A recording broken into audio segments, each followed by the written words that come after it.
Good morning everyone. RPPS educational point में आप सभी का स्वागत है।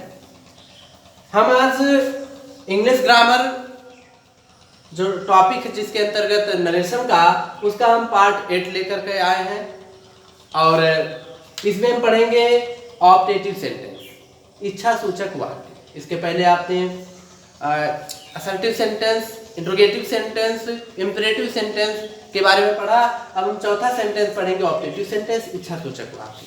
इसके बारे में थोड़ा सा जानते हैं। इंपेरेटिव सेंटेंस होता क्या है, ऑप्टेटिव सेंटेंस होता क्या है? ऐसे वाक्य जिनसे किसी को आशीर्वाद, अभिशाप, भगवान से प्रार्थना, कामना, शुभ कामना या किसी प्रकार की इच्छा का बोध हो, उसे हम कहते हैं ऑप्टेटिव सेंटेंस। ऑप्टेटिव सेंटेंस में इस प्रकार के भाव प्रकट होते हैं। और आपको सबसे इंपॉर्टेंट चीज बता दें, ऑप्टेटिव सेंटेंस ज्यादातर में से आरंभ होता है, MAY। ये इच्छा सूचक वर्ड होते हैं, मतलब इच्छा को प्रकट करने के लिए ही वर्ड्स का प्रयोग किया जाता है। अब आप देखेंगे कि डायरेक्ट को इनडायरेक्ट में कैसे बदला जाता है जो ऑप्टेटिव सेंटेंस के अंतर्गत आते हैं। कुछ एग्जांपल आप देखें। He said to me, may you live long। उसने मुझसे कहा may you live long, आप दीर्घायु हो जाए। आप यहाँ देखेंगे आशीर्वाद दे रहा है। The hermit said, may you all go to hell। संत ने कहा तुम सभी के सभी भाड़ में चले जाओ, ये अभिशाप दे रहा है। तो इस प्रकार के वाक्य आते हैं। और इसके अतिरिक्त और कुछ वाक्य आते हैं, जैसे हमने कहा गुड मॉर्निंग, ये आपका शुभकामना है, इच्छा है। Happy birthday to you, happy anniversary, जो भी चीजें एक्सप्रेस किया जाता है वो सारी की सारी चीजें आपकी होती हैं ऑप्टेटिव सेंटेंस में। अब इसको हम समझते हैं। पहला रूल है कि रिपोर्टिंग वर्ब को विश्ड, कर्स्ड या प्रेड में बदलते हैं। अब बदलेंगे कैसे? अगर देखिए विश्ड, यदि प्रार्थना, किसी को आशीर्वाद दिया गया है, उसके लिए प्रार्थना की गई है, तो हम विश्ड का प्रयोग करेंगे। अभिशाप दिया गया है तो कर्स्ड का प्रयोग करेंगे। और जो प्रेड होता है, जब किसी के लिए ईश्वर से प्रार्थना की जाती है तब वहां पर हम प्रेड का प्रयोग करते हैं। फिलहाल में भी इन दोनों के बारे में पढ़ेंगे, इसका अलग से नियम देखेंगे। पहला नियम ये है। दूसरा चीज कंजंक्शन दैट एक बार पुनः लगता है इस वाक्य में। तीसरा मार्क ऑफ एक्सक्लेमेशन, ये जो विस्मयादिबोधक चिन्ह होते हैं, इंटरजेक्शन मार्क होते हैं, इनको हम हटा देते हैं और वाक्य के अंत में फुल स्टॉप लगा देते हैं। उसके पहले एक चीज और, मे को हम माइट में बदल देते हैं। जो आपका मे है इसको माइट में बदलेंगे और माइट को सब्जेक्ट के बाद रखेंगे। ये चीज आप ध्यान दीजिए। Example, he said to me may you live long. अब ये हम इसको चेंज करते हैं इनडायरेक्ट में। अभी आप देखेंगे मे यू लिव लॉन्ग, आप दीर्घायु हो जाए। तो जब दीर्घायु है तो अर्थात आशीर्वाद दे रहा है, तो हम किसका प्रयोग करेंगे? विश्ड का प्रयोग करेंगे। तो हो जाएगा ही विश्ड। इसमें जो टू होता है प्रीपोजिशन को नहीं लगाते हैं और ना ही ऑब्जेक्ट लगाते हैं। He wished that. अब इसको क्या करते हैं, इसका जो सब्जेक्ट यू है इसको पहले लिखेंगे। दैट यू सेकंड पर्सन है, किसके अकॉर्डिंग बदलेगा? ऑब्जेक्ट के अकॉर्डिंग। ऑब्जेक्ट कौन है? मी है, तो इसका सब्जेक्ट क्या बनेगा? आई। और मे को माइट में बदल देते हैं और सब्जेक्ट के बाद लिखते हैं आई माइट लिव लॉन्ग। ये हो गया आपका इनडायरेक्ट इंप्रेशन। एक बार फिर से समझते हैं। रिपोर्टिंग वर्ब को विश्ड में बदलेंगे। ये ना तो प्रीपोजिशन लगता है और ना ही आपका ऑब्जेक्ट लगता है। He wished that. अब क्या करेंगे? जो आपका सब्जेक्ट है, सब्जेक्ट लिखेंगे पहले कंजंक्शन दैट के बाद, और जो मे है उसको माइट में बदल करके सब्जेक्ट के बाद लिखेंगे आई माइट लिव लॉन्ग। तो ये हो गया आपका इनडायरेक्ट। दूसरा example, the hermit said may you all go to hell. तो इसको क्या करेंगे? संत ने कहा तुम सभी के सभी भाड़ में चले जाओ। तो आशीर्वाद तो दे नहीं रहा, इसमें अभिशाप दे रहा है, तो कर्स्ड में बदलेंगे रिपोर्टिंग वर्ब को। हो जाएगा द हर्मिट कर्स्ड दैट। अब यहाँ आप देखिए यू सेकेंड पर्सन है और आपको पहले मैंने बताया था प्रोनाउन में परिवर्तन करते समय यू हमेशा ऑब्जेक्ट के अकॉर्डिंग बदलता है। अब इसमें ऑब्जेक्ट है ही नहीं, तो आप अपने गेस लगा सकते हैं, अपने दिमाग का प्रयोग करके कर सकते हैं। You all go to hell, तुम सभी के सभी भाड़ में जाओ। तो इसमें हम अपनी तरफ से ऑब्जेक्ट लगाएंगे। कौन सा? थर्ड पर्सन दे का प्रयोग कर सकते हैं ऑब्जेक्ट, और देम का प्रयोग करेंगे। और देम के अकॉर्डिंग इसका सब्जेक्ट यू का क्या होगा? दे हो जाएगा। They all might go to hell. तो ये था, यदि वाक्य में आशीर्वाद आए या अभिशाप आए तो उसको इनडायरेक्ट में बदलने के नियम। अब आप देखेंगे एक चीज हमने नोट करके लिखा, प्रेड का प्रयोग, यूज ऑफ प्रेड। प्रेड का प्रयोग कब किया जाता है? जब किसी के लिए ईश्वर से प्रार्थना की जाए, तब ऐसी कंडीशन में हम जो रिपोर्टिंग वर्ब होता है उसको प्रेड में बदल देते हैं। अब आप देखेंगे ही सेड टू मी, उसने मुझसे कहा मे गॉड हेल्प यू, भगवान आपकी रक्षा करे, भगवान आपकी सहायता करे। तो यहाँ आप देखेंगे मेरे लिए ईश्वर से प्रार्थना किसी ने किया है, तो रिपोर्टिंग वर्ब को हम प्रेड में बदलते हैं। तो हो जाएगा he wished, sorry he prayed, ये आपका हट जाएगा दैट। अब ये सब्जेक्ट, तो यही सब्जेक्ट बनेगा God might help you, second person object के अकॉर्डिंग, तो इसका ऑब्जेक्ट मी हो जाएगा, फुल स्टॉप बता देंगे, तो हो जाएगा he prayed that god might help me. ये आपका हो गया प्रेड वाले का। इसके बाद हम रूल नंबर सेकेंड में आते हैं। दूसरा रूल ये कहता है कि यदि रिपोर्टेड स्पीच में गुड बाय, गुड नाइट ये शब्द आए हों तो रिपोर्टिंग वर्ब को बेड में बदल देते हैं। यदि वाक्य में गुड बाय आया हो, गुड नाइट आया हो, तो रिपोर्टिंग वर्ब को बेड में बदल देते हैं। बाकी सारे के सारे नियम वही चलते हैं। हो जाएगा ही गुड बाय है तो बेड हो जाएगा, ही बेड गुड बाय, ये आपको लिखने पड़ेंगे, he bade good bye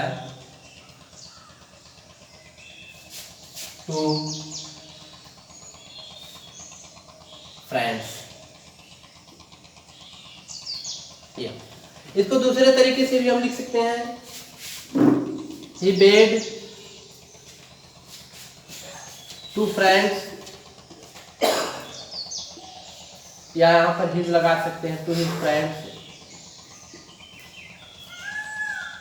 good bye.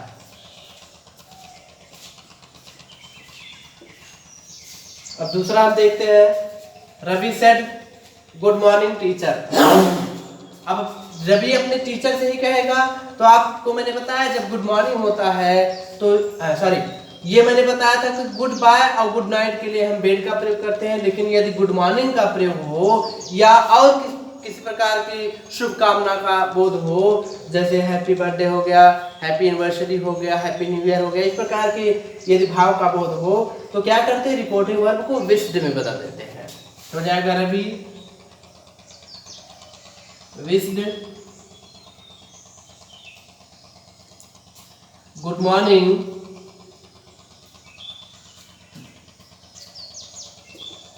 To teacher, किसका, उसी का होगा, हिज टीचर, अपने तरफ से ही जोड़ देते हैं।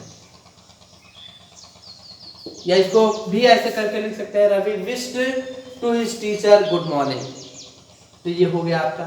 इसी तरीके से और example, they said to him happy birthday to you, उन्होंने उसे कहा कि आपको अपना जन्मदिन मुबारक हो जाएगा दे विश्ड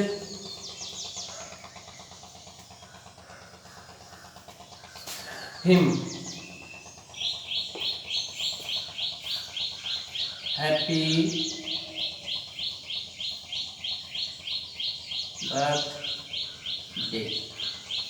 अब इसमें आप टू हिम भी लगा सकते हैं, नहीं भी लगाएंगे तब भी हो जाएगा, क्योंकि हिम तो पहले ऑलरेडी लग चुका है, विश्ड हिम हैप्पी बर्थडे। तो इस प्रकार से आपका ये ऑब्जेक्टिव सेंटेंस था। अब आप आगे पढ़ेंगे exclamatory sentence. Next and last sentence आपका है एक्सक्लेमेटरी सेंटेंस, विस्मयाद बोधक वाक्य। विस्मयाद बोधक वाक्य उन वाक्यों को कहते हैं जिनसे दुख, प्रसन्नता, आश्चर्य, हर्ष आदि का भाव प्रकट होता है, उन्हें हम कहते हैं एक्सक्लेमेटरी सेंटेंस, विस्मयाद बोधक वाक्य। विस्मयाद बोधक वाक्यों में हुर्रा, अलास, ब्रावो ये और बाटे या हाउ आदि शब्द लगे होते हैं, ये पहचानने के लिए आपके लिए होते हैं। और ऐसे वाक्यों में साइन ऑफ एक्सक्लेमेशन भी लगा रहता है। अब देखें एक एक्सक्लेमेटरी सेंटेंस को इंडायरेक्ट में कैसे बदला जाता है। सबसे पहले क्या करते हैं, हुर्रा को एक्सक्लेम्ड विथ जॉय, यदि वाक्य में हुर्रा शब्द आया हुआ है तो एक्सक्लेम्ड विथ जॉय में बदल देते हैं किसी रिपोर्टिंग वर्ब को। हुर्रा को हटाकर रिपोर्टिंग वर्ब को एक्सक्लेम्ड विथ जॉय कर देंगे, क्योंकि हुर्रा जो होता है प्रसन्नता प्रदायक शब्द होता है, प्रसन्नता इससे प्रकट होती है। हुर्रा मीन्स वाह, अलास मीन्स आह, ये क्या होता है दुख प्रदायक शब्द होता है, अर्थात जब अलास आएगा तो एक्सक्लेम्ड विथ सारो लगाएंगे। अब एक्सक्लेम्ड विथ जॉय के स्थान पर हम एक्सक्लेम्ड विथ डिलाइट भी लगा सकते हैं। तो पहली चीज ये है। इसके बाद दूसरा चीज इन्वर्टेड कॉमा को हटाकर हम कंजंक्शन दैट लगाएंगे। तीसरा चीज जो साइन ऑफ एक्सक्लेमेशन आपका होता है इसमें अद्भुत चिन्ह को हटा के हम वाक्य के अंत में फुल स्टॉप लगाते हैं। और पर्सन प्रोनाउन और टेंस में परिवर्तन पहले की ही तरफ होते हैं। देखिए example, he said hurrah my old friend has come. उसने कहा वाह मेरा पुराना मित्र आ चुका है, आ गया। ये प्रसन्नता का बोध हो रहा है। तो हम क्या करेंगे, अभी हमने लिखा है हुर्रा है तो रिपोर्टिंग वर्ब को exclaimed with Joy, exclaimed with Joy, ये आपका हट जाएगा। ये इन्वर्टेड कॉमा हट करके कंजंक्शन हम दैट लगा देंगे। Exclaimed with Joy that. अब आप प्रोनाउन में परिवर्तन टेंस में परिवर्तन करेंगे। माई फर्स्ट पर्सन सब्जेक्ट के अकॉर्डिंग तो हिज हो जाएगा, ओल्ड फ्रेंड। अब आप देखेंगे प्रेजेंट परफेक्ट पास्ट परफेक्ट में जाएगा हैड कम,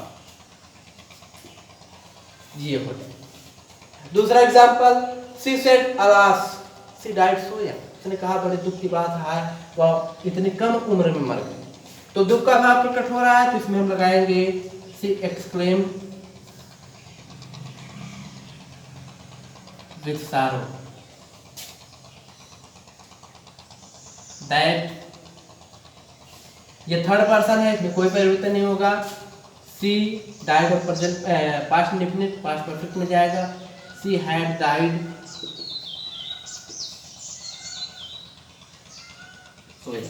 तो ये आपका जो हुर्रा और एलास वर्ड्स आते हैं इस प्रकार के वाक्यों को बदलने के ये नियम थे। इसके बाद हम लोग चलते हैं ऐसे वाक्य जिनमें ब्रावो का प्रयोग किया जाता है, अर्थात जिन वाक्यों से शाबाशी का बोध होता है उनको बदलने के नियम। जिन वाक्यों में ब्रावो शब्द का प्रयोग किया गया होता है उनमें रिपोर्टिंग वर्ब को अपलाडेड या प्रेज्ड में बदल देते हैं। पहली चीज इसको हम कन्वर्ट कर देते हैं अपलाडेड अस। अपलाडेड में बदले या प्रेज्ड में, बात वही है। ब्रावो का जो ये रूप होता है उसको वर्ब के रूप में प्रयोग किया जाता है। अपलाडेड में प्रशंसा, तो ये अपलाडेड अस। अब इसमें एक चीज अपने तरफ से जोड़ते हैं, सेइंग का प्रयोग करते हैं। अपलाडेड अस सेइंग। इसके बाद कंजंक्शन दैट लगाएंगे। दैट ये अपलाडेड अस सेइंग दैट। अब यू सेकंड फॉर्म है ऑब्जेक्ट के अकॉर्डिंग, ये हो जाएगा बी। प्रेजेंट परफेक्ट हैड हो जाएगा डन डन। ये हो गया आपका इनडायरेक्ट रिलेशन। ये applauded us saying that we had done that, ये था ब्रावो का। इसके बाद हम आते हैं हाउ और व्हाट ए का प्रयोग में। यदि वाक्य हाउ या व्हाट ए से आरंभ हो तो हाउ या व्हाट ए को हटा करके हम वेरी या ग्रेट का प्रयोग करते हैं। अब कंडीशन ये है कि हम वेरी का प्रयोग कब करते हैं, ग्रेट का प्रयोग कब करते हैं, जब हाउ या व्हाट ए के बाद एडवर्ब आया हो या एडजेक्टिव आया हो। हाउ या व्हाट ए के बाद एडजेक्टिव या एडवर्ब आया हो तो उसमें हम वेरी का प्रयोग करते हैं, और हाउ या व्हाट ए के बाद यदि कोई नाउन आया हो तो उसमें ग्रेट का प्रयोग करते हैं। यहाँ हम लिख दे रहे हैं एडजेक्टिव और एडवर्ब